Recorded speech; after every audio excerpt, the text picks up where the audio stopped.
राजस्थान में होने वाली 7 सीटों पर उपचुनाव को लेकर दमखम शुरू हो गया है। बीजेपी कांग्रेस दमखम के साथ जुट गई और सभी दल हैं जो दमखम के साथ जुट गए हैं। बात करें सलूम्बर की तो यहाँ पर बीजेपी पूरा दमखम लगा रही है, क्योंकि जो 7 सीटें उसमें से एक सीट बीजेपी के खाते की रही है और उस सीट को जीतने के लिए पूरी तरह से बीजेपी फोकस कर रही है। और जो क्षेत्र है उसमें लगातार बैठकों का दौर चल रहा है। जो पार्टी के नेता हैं लगातार दौरा कर रहे हैं। पहले प्रदेश जो प्रभारी थे उनका दौरा था, फिर जो प्रदेश अध्यक्ष है उनका दौरा था, और जो अब प्रदेश की सह प्रभारी है विजया रहाटकर उनका दौरा है। वह लगातार वहाँ पर दौरा कर रही है।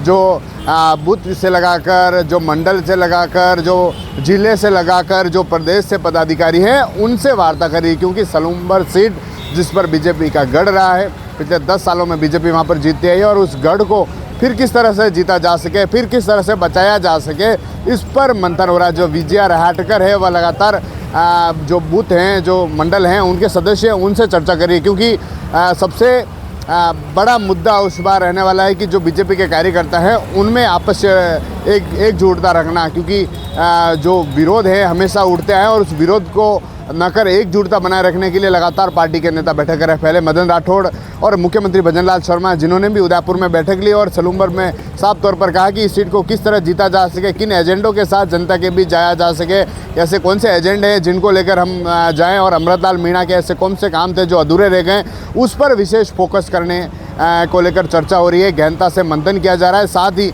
अब जो पार्टी की जो सह प्रभारी है वह वहाँ पर दौरा कर रही है, और उनका कहना है कि उस तौर पर जो लोग हैं, जो नेता हैं, उनको एकजुट किया जा सके, उनके सामंजस्य स्थापित किया जा सके, जिससे कि जो चुनाव है उसमें दमखम के साथ पार्टी उतरे, दमखम के साथ जो सीट है उसको जीता जा सके। इसके लिए पूरी तरह से दमखम झोंका जा रहा है। TV9 के लिए राजेश डांगी।